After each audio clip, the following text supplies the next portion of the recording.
Kuala Lumpur में होने जा रहे आसियान शिखर सम्मेलन से पहले एक बड़ा राजनीतिक मोड़ सामने आया है। प्रधानमंत्री नरेंद्र मोदी अचानक इस सम्मेलन में शामिल नहीं होंगे। विदेश मंत्रालय ने कोई कारण नहीं बताया, लेकिन इस फैसले ने अंतर्राष्ट्रीय गलियारों में हलचल मचा दी है। मलेशिया में होने वाला यह सम्मेलन सिर्फ एशिया नहीं, बल्कि पूरे इंडो पैसिफिक क्षेत्र की कूटनीति का केंद्र बनने वाला था, और अब मोदी के न पहुंचने से कई समीकरण बदलने तय हैं। प्रधानमंत्री मोदी ने खुद सोशल मीडिया पर लिखा कि वे आसियान भारत शिखर सम्मेलन में वर्चुअली शामिल होंगे। ये लाइन सुनते ही सबके दिमाग में सवाल उठ गया, क्या भारत ने जानबूझकर यह कूटनीतिक दूरी बनाई है? क्योंकि मंच वही था जहां अमेरिकी राष्ट्रपति डोनाल्ड ट्रंप मौजूद रहने वाले थे और दोनों नेताओं की आमने सामने मुलाकात की उम्मीद जताई जा रही थी। विदेश मंत्री एस जयशंकर अब भारत की ओर से इस सम्मेलन में हिस्सा लेंगे। यह तय हो चुका है कि भारत की आवाज़ इस मंच पर कमजोर नहीं पड़ेगी, लेकिन जिस स्तर पर मोदी की मौजूदगी अंतर्राष्ट्रीय प्रभाव डाल सकती थी, उसकी तुलना किसी से नहीं की जा सकती।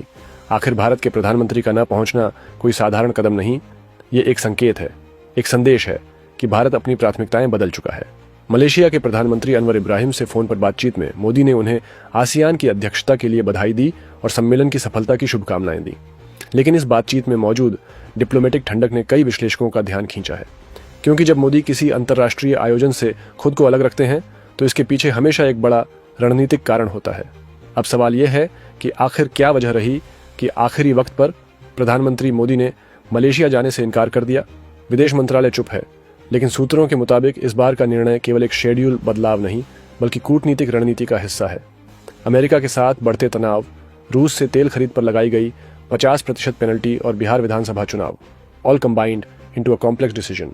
अमेरिकी राष्ट्रपति डोनाल्ड ट्रंप इस सम्मेलन में शामिल होने वाले हैं और कूटनीतिक हलकों में यह मंच मोदी ट्रंप आमने सामने मुलाकात के लिए परफेक्ट अवसर माना जा रहा था। पर अब यह संभावना खत्म हो गई है। यह वही अमेरिका है जिसने भारत पर रूस से कच्चा तेल खरीदने के लिए पेनल्टी टैरिफ लगाया था, और वही ट्रंप जिनसे भारत लगातार व्यापार समझौते पर बातचीत कर रहा है। दीपावली के मौके पर मोदी और ट्रंप के बीच फोन पर बातचीत हुई थी, जिसने दोनों देशों के रिश्तों में थोड़ी गर्माहट लौटाई थी। लेकिन उस कॉल की व्याख्या दोनों देशों ने अलग अलग तरीके से की। ट्रंप ने अमेरिकी भारतीयों से कहा कि बातचीत में रूसी तेल, व्यापार सौदा और पाकिस्तान से युद्ध न करने जैसे विषय शामिल थे, जबकि भारतीय पक्ष ने साफ किया कि पाकिस्तान शब्द का जिक्र तक नहीं हुआ। इस विरोधाभास ने दोनों देशों के रिश्तों की वास्तविक स्थिति उजागर कर दी। दरअसल मोदी और ट्रंप के बीच इस साल कई बार बातचीत हुई है, लेकिन किसी भी अंतर्राष्ट्रीय मंच पर आमने सामने मुलाकात नहीं हो पाई।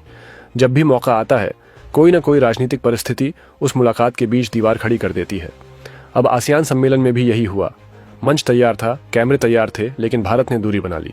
कूटनीति के विशेषज्ञों का कहना है कि भारत फिलहाल संतुलन की राजनीति खेल रहा है।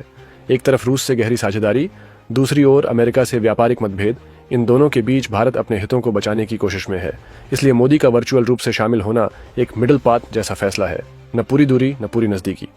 दूसरी तरफ अमेरिकी प्रशासन मोदी के इस फैसले को डिप्लोमेटिक डिसअपॉइंटमेंट मान रहा है, क्योंकि ट्रंप को उम्मीद थी कि मलेशिया में वे मोदी से मुलाकात कर भारत को अपने पक्ष में खींच पाएंगे। लेकिन भारत ने जो कदम उठाया, उससे साफ संदेश गया कि नई दिल्ली अब किसी की शर्तों पर नहीं खेलेगी। बिहार चुनाव अभियान को भी इस निर्णय का एक कारण बताया जा रहा है। पीएम मोदी इन दिनों घरेलू राजनीति में पूरी ताकत झोंक चुके हैं, और ऐसे समय में विदेश यात्रा पर निकलना राजनीतिक दृष्टि से जोखिम भरा हो सकता था। लेकिन विश्लेषक मानते हैं कि सिर्फ चुनाव कारण नहीं, यह निर्णय एक अंतर्राष्ट्रीय संकेत है कि भारत अब अपनी डिप्लोमेटिक टेबल खुद तय करेगा। गौरतलब है कि इससे पहले भी जब राष्ट्रपति ट्रंप ने मिस्र के शर्म अल शेख में गाजा संघर्ष विराम पर शांति सम्मेलन बुलाया था, तब भी मोदी ने वहां न जाकर विदेश राज्य मंत्री कीर्तिवर्धन सिंह को भेजा था। यानी मोदी का पैटर्न अब साफ दिखने लगा है। जहां अमेरिकी प्रभाव ज्यादा हो, वहां भारत अपनी उपस्थिति नियंत्रित रखता है। रूस से सस्ता तेल खरीदने के फैसले ने वॉशिंगटन को नाराज कर दिया है। इसके बाद ट्रंप ने भारत पर 50% का दंडात्मक टैरिफ लगा दिया, जिससे व्यापार संतुलन पर बड़ा असर पड़ा। इस तनाव के बीच मोदी और ट्रंप के बीच कई बार फोन कॉल हुए, लेकिन किसी भी बार उनके बीच व्यक्तिगत मीटिंग नहीं हो सकी। और यही अंतर्राष्ट्रीय कूटनीति की नई पहेली है, दो लोकतांत्रिक नेता पर संवाद में दूरी। भारत ने इस स्थिति में जो रास्ता चुना है, वह रणनीतिक रूप से बेहद सटीक है। मोदी का वर्चुअल जुड़ाव दर्शाता है कि भारत न तो झुक रहा है, न टकरा रहा है, बल्कि अपनी शर्तों पर वैश्विक बातचीत में हिस्सा ले रहा है। यह संदेश सिर्फ अमेरिका को नहीं, बल्कि पूरे आसियान ब्लॉक को दिया गया है। आसियान भारत संबंध पिछले कुछ सालों में काफी मजबूत हुए हैं। दक्षिण पूर्व एशिया भारत की एक्ट ईस्ट पॉलिसी का अहम हिस्सा है। लेकिन इस बार मलेशिया की मेजबानी और अमेरिका की उपस्थिति ने मंच को राजनीतिक रूप से जटिल बना दिया था। ऐसे में मोदी का पीछे हटना यह बताता है कि भारत अपने हितों की रक्षा के लिए किसी भी मंच से दूरी बना सकता है।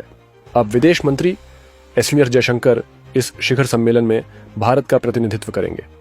जयशंकर का ट्रैक रिकॉर्ड बताता है कि वह किसी भी अंतर्राष्ट्रीय मंच पर भारत का दृष्टिकोण सटीक तरीके से रखते हैं, लेकिन फिर भी मोदी का अभाव कूटनीतिक चर्चाओं का केंद्र बना हुआ है।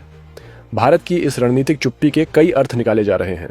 कुछ विशेषज्ञ इसे अमेरिका के लिए साइलेंट मैसेज बता रहे हैं, तो कुछ इसे चुनावी प्रायोरिटी मानते हैं। लेकिन एक बात तय है, मोदी के फैसले ने वॉशिंगटन और कुआलालंपुर दोनों में हड़कंप मचा दिया है। अब नजरें इस बात पर हैं कि वर्चुअल माध्यम से मोदी किस तरह का संदेश देंगे। क्या वे किसी नए व्यापार समझौते की झलक दिखाएंगे या फिर अमेरिका को रूस पर लगाए गए टैरिफ पर दो टूक जवाब देंगे? दुनिया की निगाहें भारत के इस डिजिटल मंचन पर टिकी हैं। प्रधानमंत्री मोदी की राजनीति हमेशा सटीक टाइमिंग के लिए जानी जाती है और इस बार भी उन्होंने वही किया है। जब दुनिया मंच पर उनकी प्रतीक्षा कर रही थी, उन्होंने दूरी बनाकर अपने विरोधियों को सोचने पर मजबूर कर दिया। यही मोदी स्टाइल डिप्लोमेसी है, जहां चुप्पी भी बयान बन जाती है और अनुपस्थिति भी रणनीति। कुआलालंपुर का यह सम्मेलन अब केवल आसियान देशों की बैठक नहीं रहा, यह भारत की विदेश नीति की एक नई दिशा का प्रतीक बन गया है। वर्चुअल उपस्थिति में भी मोदी का प्रभाव महसूस किया जाएगा, क्योंकि यह अनुपस्थिति भी अपने आप में एक शक्तिशाली संदेश है। भारत अब किसी की डिक्टेशन पर नहीं चलेगा, बल्कि अपनी आवाज दुनिया के सामने अपनी शर्तों पर रखेगा। प्रधानमंत्री मोदी का कुआलालंपुर न जाना सिर्फ राजनीतिक और कूटनीतिक फैसला नहीं है, बल्कि इसके पीछे एक गहन रणनीतिक दृष्टिकोण भी है। भारत इस समय कई अंतर्राष्ट्रीय दबावों और रणनीतिक खेलों के बीच अपनी स्थिति मजबूत करने की कोशिश कर रहा है। वर्चुअल उपस्थिति का निर्णय इस बात का संकेत है कि भारत अब किसी भी मंच पर अपनी संप्रभुता और प्राथमिकताओं को खुलकर पेश करेगा, भले ही उसमें पीएम की शारीरिक उपस्थिति न हो। आसियान सम्मेलन में अमेरिका, जापान और दक्षिण पूर्व एशियाई देश शामिल होंगे। इन देशों के साथ भारत के व्यापार, सुरक्षा और रक्षा सहयोग की दिशा तय होगी। मोदी का न जाना इस बात को इंगित करता है कि भारत अब अपनी कूटनीति में सटीक चुस्ती दिखाना चाहता है। वह सीधे तौर पर अमेरिका के दबाव में आने से बचना चाहता है, खासकर रूस से तेल खरीद के मामले में। भारत रूस संबंधों की गहराई इस साल कई बार अंतर्राष्ट्रीय सुर्खियों में रही। रूस से निरंतर ऊर्जा आपूर्ति और रक्षा सहयोग भारत के लिए रणनीतिक अहमियत रखते हैं। मोदी के इस कदम से यह साफ संदेश गया कि भारत अपने ऊर्जा और रक्षा हितों को किसी भी दबाव में नहीं छोड़ेगा। एशियान सम्मेलन में व्यापार और निवेश पर चर्चा का मौका भी था। भारत अपनी डिजिटल और तकनीकी ताकत का प्रदर्शन करना चाहता था। वर्चुअल उपस्थिति के जरिए मोदी यह दिखाना चाहते हैं कि भारत वैश्विक मंच पर अपनी टेक्नोलॉजी और आर्थिक प्रभाव को बनाए रख सकता है, बिना शारीरिक उपस्थिति के। प्रधानमंत्री मोदी के न जाने का एक और पहलू है क्षेत्रीय सुरक्षा। दक्षिण पूर्व एशिया में चीन का बढ़ता प्रभाव भारत के लिए चिंता का विषय है। इस समय भारत अपनी सुरक्षा रणनीति और चीन के बढ़ते दबाव के बीच संतुलन बनाए रखने का प्रयास कर रहा है। मोदी की अनुपस्थिति एक संकेत है कि भारत किसी भी निर्णय को बिना सोच विचार के नहीं करेगा। आसियान सम्मेलन में भाग लेने वाले अमेरिकी प्रतिनिधियों के लिए यह भी एक संदेश है कि भारत अपनी विदेश नीति में स्वतंत्र निर्णय लेने वाला है। यह कदम अमेरिका को बताता है कि भारत अपने राष्ट्रीय हितों को प्राथमिकता देगा, भले ही इसके लिए अंतर्राष्ट्रीय मंच पर शारीरिक रूप से उपस्थित न हो।